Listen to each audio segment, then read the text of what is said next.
This is the World Challenge devotion for Monday, August 1st. The True Battle We Face by Gary Wilkerson. Put yourself in Paul's shoes for just a minute. Somebody arrives to give you a report. Maybe it's Timothy or Titus. Paul asks, "What do the people of Corinth think of me anyway?"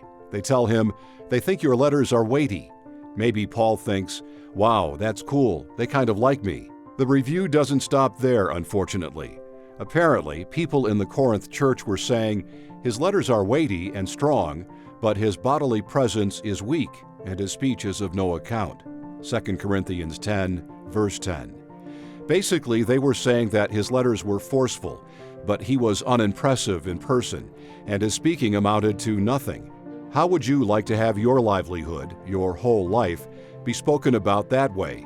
You're loving God, working in your ministry and serving others, then the report about you is, "You're not very impressive." Paul had the opportunity to let that lie get into his soul.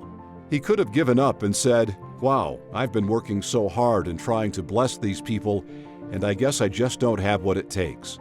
Or he could have gone the other direction and said, "You know what? I refuse to believe that lie. When I come to you, I'm going to make sure you see how bold and how impressive I can be. I'm going to prove to you." It's tempting to have one of those two responses. We either give up and abandon God's call, or we fight back. The second one sometimes feels more holy. But what are we really doing then? We're taking on human anger, trying to resolve Satan's lie with our own strength. Paul didn't do either. He understood the truth, that he was not called to fight back in the flesh. He wrote, "Let the one who boasts, boast in the Lord. For it is not the one who commends himself who is approved, but the one whom the Lord commends." 2 Corinthians 10, verses 17 and 18. Paul knew that trying to commend himself or fix things in his own strength would never work. He understood the reality of our struggles in life. "For though we walk in the flesh, we are not waging war according to the flesh. For the weapons of our warfare are not of the flesh, but have divine power to destroy strongholds." 2 Corinthians 10, verses 3 and 4.